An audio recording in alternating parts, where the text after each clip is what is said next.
Let's take a look at Ikigai Enso, hole 9. We'll start by noting there is a mando on this tree you have to stay to the left of. And if you look at the top left corner of your screen, you'll see there is a drop zone. It's 137 feet uphill from the pin. And most of the time here, my play is to take the glide skip drive, slide to the left, put the middle chevron in the top left corner of this opening created by the trees and the banner. And then, depending on the wind, almost a full hyzer, but not quite. Our goal here is to try to get in the center of this fairway and hopefully skip down near the basket without going to OB, which is challenging. So let's see how this looks. And there's a rock right there you want to avoid. That's the center of the fairway. And that was pretty fortunate. This is a very tricky drive. A lot of times, depending on the wind, and we'll talk about that more in a minute, but if you've got a really strong tailwind, it's very easy to find this OB water. But that is the eagle.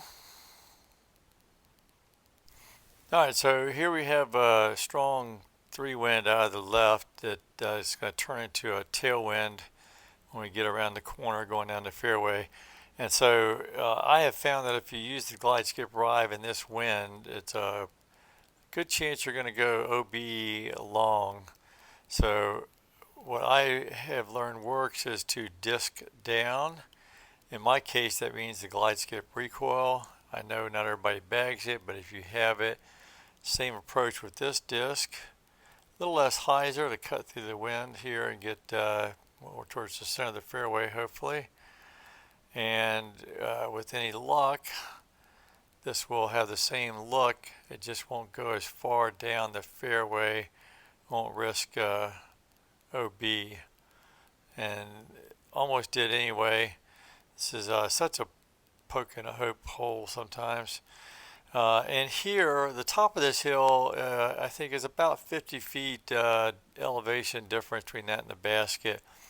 So we're about halfway, so this is probably 20 to 25 feet of elevation difference. And we do have a 3 tailwind, so I'm gonna guess this is gonna be about a 100. It's gonna play about 100, maybe a little less. Let's see if this works.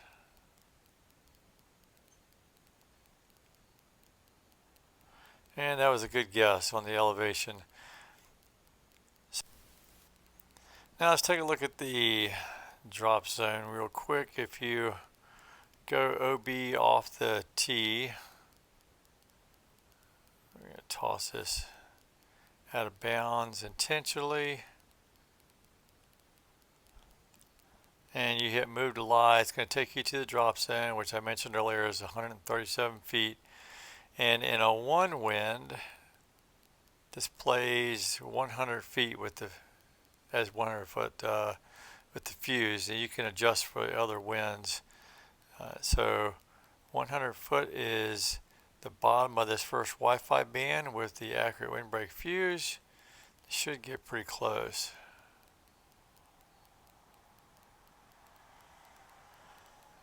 And there you go, save the birdie. Alright, so there's a quick look at Ikigai Enso, hole 9. I hope you enjoyed it, I hope you learned something, and we'll see you around the valley.